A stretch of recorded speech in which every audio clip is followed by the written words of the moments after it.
ओम नमो भगवते वासुदेवाय। बृहस्पतिवार व्रत की कथा आज की वीडियो में सुनेंगे। किसी गांव में एक साहूकार रहता था, जिसके घर में अन्न धन वस्त्र और धन धान्य से भंडार भरा हुआ था। किसी भी चीज की कमी नहीं थी। वह बड़ा ही धनवान था, परंतु उसकी पत्नी बहुत ही कृपण थी, क्योंकि वह किसी भिक्षा मांगने वाले को भिक्षा नहीं देती थी। सारा दिन घर के कामकाज में ही लगी रहती थी और किसी को एक दमड़ी भी दान में नहीं देती थी। खाली हाथ ही अपने दरवाजे से जाने देती। परंतु साहूकार इस बात से बहुत ही अत्यंत दुखित रहता था, क्योंकि रानी उसकी बात कभी नहीं सुनती थी। उसकी पत्नी अत्यंत रूप से किसी को एक दमड़ी भी दान में नहीं देती और अपने कामकाज में ही लगी रहती थी। इसके साथ ही एक बार क्या हुआ कि साधु महात्मा बृहस्पतिवार के दिन उसके द्वार पर आ गए और भिक्षा मांगने की याचना करने लगे। उस पर घर के आंगन को वह साहूकार की पत्नी अपने घर को लीप रही थी। इस कारण साधु महात्मा से कहने लगी, महाराज, इस समय तो मैं घर को लीप रही हूँ, आपको कुछ नहीं दे सकती, आप कुछ देर समय बाद आना। साधु महात्मा खाली हाथ वहां से चले गए। इसी तरह से समय बीतने के बाद कुछ समय बाद साधु महात्मा फिर से उसके घर पर आए और भिक्षा मांगी। साहूकारनी उस समय अपने बेटे को भोजन खिला रही थी। वह कहने लगी, महाराज, मैं क्या करूं, मेरे पास तो समय ही नहीं है, इसलिए आपको भिक्षा नहीं दे सकती। तीसरी बार साधु महात्मा उसी दरवाजे पर आ गए और कहने लगे कि मुझे भिक्षा चाहिए। उसने फिर से उसे टला दिया और परंतु साधु महात्मा हट करके वहीं पर खड़ा हो गया और कहने लगा, यदि तुमको बिल्कुल ही अवकाश हो जाए तो मुझको भिक्षा दोगी। साहूकारनी कहने लगी, हाँ महाराज, यदि ऐसा हो जाए तो मैं आपकी बड़ी कृपा और बड़ी दयालु, बड़ी एहसानमंद हो जाऊंगी।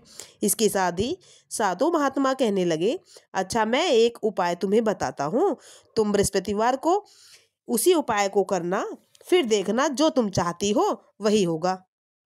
इसके साथ ही तुम बृहस्पतिवार को उठो और सभी कामों को छोड़कर सबसे पहले घर में कूड़ा करकट कोने में जमा करो और घर में चौका इत्यादि मत लगाओ। फिर स्नान करके निर्वित होकर घर वालों को कह दो कि उस दिन सब हजामत करवाए और रसोई बनाकर चूल्हे के पीछे रखा करे और इस दिन नाखून काटे। बृहस्पतिवार के दिन ही कपड़े धुलाई करना और इसके साथ ही सायंकाल को अंधेरा होने के बाद दीपक जलाना। इसके साथ बृहस्पतिवार को पीले वस्त्र धारण मत करना, पीले रंग की चीज़ों का भोजन मत करना। यदि ऐसा तुम करोगी तो तुमको घर का कोई काम नहीं करना पड़ेगा। साहूकारनी ने ऐसा ही किया। कुछ समय बाद उसने घर में खाने के दाने तक के लाले पड़ गए। इस पर थोड़े ही दिनों में वही साधु महात्मा वहां पर आए और भिक्षा मांगने लगे। साहूकारनी ने कहा, महाराज, मेरे घर में खाने को अन्न भी नहीं है, आपको मैं क्या दूं? तभी साधु महात्मा ने कहा, जब तुम्हारे घर में सब कुछ था, धन धान्य से भरपूर था, तभी तुमने मुझे कुछ नहीं दिया था। इस पर पूरा पूरा अवकाश है, तभी भी कुछ भी नहीं दे रही हो। इस तरह से तुम क्या चाहती हो? वह कहने लगी। तभी साहूकारनी के हाथ जोड़कर प्रार्थना करने पर, महाराज, आप कोई ऐसा उपाय बताइए कि मेरे पास पहले जैसा धन धान्य हो जाए, और अब मैं प्रतिज्ञा करती हूँ कि अवश्यमेव जैसा मैं आप कहोगे वैसा ही मैं करूँगी। मेरी प्रतिज्ञा को स्वीकार कीजिए। इस पर साधु महात्मा बोले कि बृहस्पतिवार को प्रातःकाल उठकर स्नान से निर्वित होकर घर को गो माता के गोबर से लीपना और ठीक सायंकाल के समय दीपक जलाना। यदि ऐसा तुम करोगी, घर के पुरुष को हजामत बनवाने के लिए रोकना। बृहस्पतिवार के दिन बिल्कुल हजामत ना बनवाएं। भूखों को अन्न जल देती रहना। इस पर ठीक सायंकाल के समय दीपक जलाओ और यदि ऐसा करोगी तुम्हारी सभी मनोकामनाएं, भौतिक इच्छाएं पूर्ण हो जाएंगी। भगवान बृहस्पति जी की कृपा से परिपूर्ण होकर साहूकारनी ने ऐसा ही किया। उसके घर में धन धान्य के जैसा भंडार भर गया और जैसे पहला था धन के भंडार, उसी प्रकार से भरपूर हो गए। अन्न के भंडार भर गए, धन धान्य से भरपूर हो गई। अब तो साहूकारनी के घर में किसी भी चीज की कमी नहीं रही। इसके साथ ही हाथ जोड़कर क्षमा याचना और प्रार्थना बृहस्पति देव से करते हैं कि हे बृहस्पति देव भगवान, जैसे तुमने साहूकारनी की घर की रक्षा की और उसके घर में अन्न धन के भंडार भर दिए, वैसे ही हम सब के ऊपर भी अपनी कृपा अवश्य से बरसाना। बोली बृहस्पति देव भगवान की जय। बृहस्पति देव भगवान की प्रथम कथा पूर्ण होती है।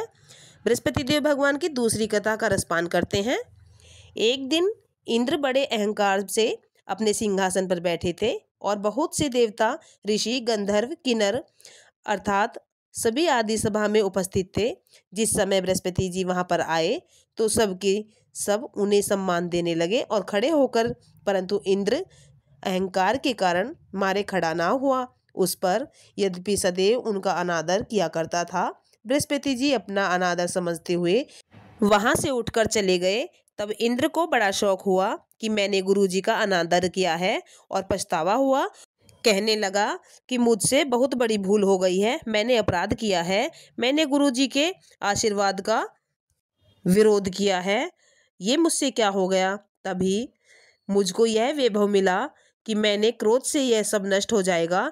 इस प्रकार से इसलिए उनके पास जाकर के इंद्र ने हाथ जोड़कर क्षमा याचना मांगी और कहने लगा कि हे प्रभु, मुझे क्षमा कर दीजिए।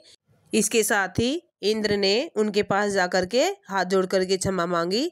तो इस पर प्रभु ने विचार करके अपने ही योग बल से सब कुछ जान लिया और इंद्र क्षमा मांगने के लिए वहां पर आने वाले हैं उनको पता चल गया, क्योंकि क्रोधवश में उसने भेंट करना उचित न समझकर अंतर्ध्यान हो गए।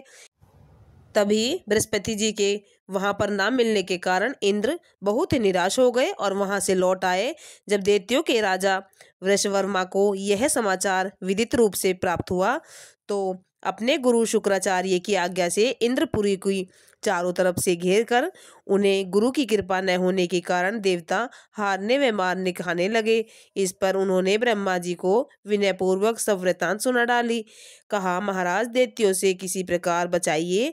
और तभी ब्रह्मा जी कहने लगे, तुमने बहुत बड़ा अपराध किया है, जो गुरुदेव को क्रोधित किया है।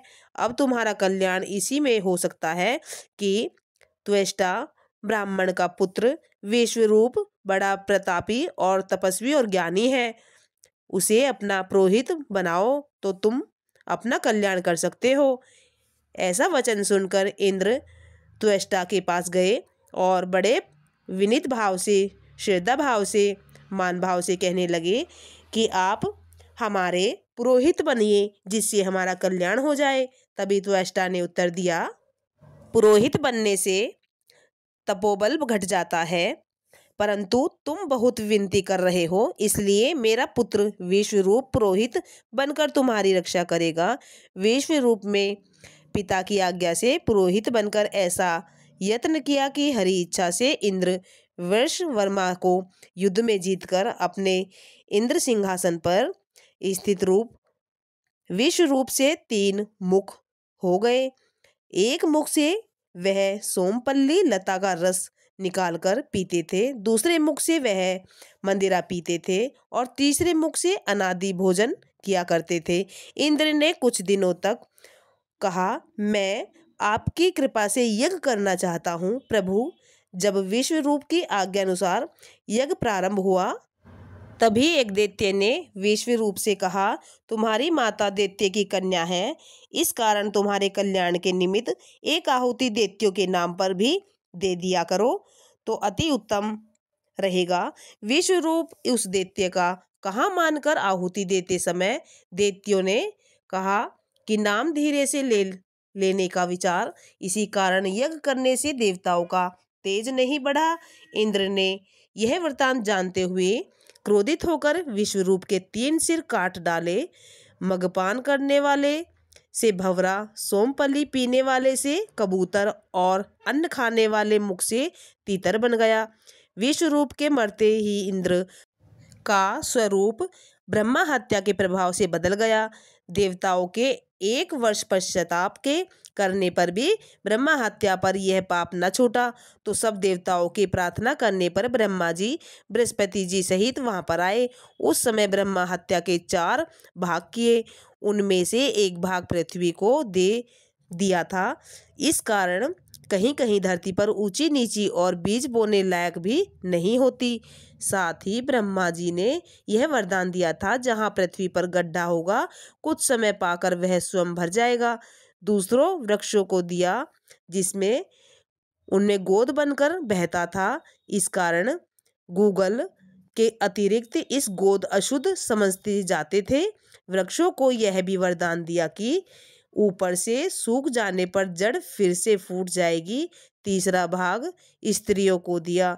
इसी कारण स्त्रियां हर महीने रजस्वला होकर पहले दिन चांडालिनी, दूसरे दिन ब्रह्मा घातनी, तीसरे दिन धोबिन के समान रहकर चौथे दिन शुद्ध होती है और संतान प्रति उनको वरदान दिया। चौथा भाग जल को दिया, जिससे फैन और सिवाल अर्थात जल के ऊपर आ जाते हैं। जल को यह वरदान भी मिला कि जिस जगह पर चीज में डाला जाएगा वह बोझ में बढ़ जाएगी। इस प्रकार इंद्र को ब्रह्मा हत्या के पाप से मुक्त किया। इसके साथ ही बृहस्पति जी देव ने कहा कि जो मनुष्य बृहस्पतिवार का व्रत करेगा, श्रद्धा और निष्ठा और भाव के साथ कथा को सुनेगा और दूसरों को सुनाएगा, बृहस्पति जी महाराज की कृपा से उसके घर में धन धान्य के भंडार, अन्न धन के भरपूर रूप से भर जाएंगे और किसी भी चीज की कमी नहीं रहेगी। बृहस्पति देव भगवान की कृपा अवश्य से ही प्राप्त होगी। बोली बृहस्पति देव भगवान की जय। आइए अब सुनते हैं बृहस्पतिवार की आरती। जय जय आरती राम तुम्हारी, राम दयालु भक्त हितकारी, जन हित पकटे हरिवत धारी, जन प्रहलाद प्रतिज्ञा पारी, द्रुपद सुता को चीर बढ़ायो, गज के काज पया दे धायो। जय जय आरती राम तुम्हारी, राम दयालु भक्त हितकारी, 10 सिर छेदी 20 भुज तोरे, 33 कोटि देव बंदी छोरे, छत्र लिए सर लक्ष्मण भ्राता, आरती करत कौशल्या माता, शुक्र शारद नारद मुनि ध्यावे, भरत शत्रुघ्न चरण डुरावे, राम के चरण गवे महावीरा, ध्रुव प्रहलाद बलि सुरवीरा, लंका जीती अवध हरि आए, सब संतन मिली मंगल गाए, सिय सहित सिंहासन बैठे, रामा सभी भक्त जन करे प्रणाम। जय जय जय आरती राम तुम्हारी, राम दयालु भक्त हितकारी। बोली बृहस्पति देव भगवान की जय। आरती पूर्ण होती है। बृहस्पतिवार के व्रत में कथा सुनी जाने वाली संपूर्ण रूप से हमारी इस वीडियो के माध्यम से सुनेंगे। अगर हमारी वीडियो आपको पसंद आई हो तो हमारे चैनल को लाइक करें, सब्सक्राइब करें, शेयर करें, कमेंट करें। कमेंट में बृहस्पति देव भगवान की जय अवश्य लिखें।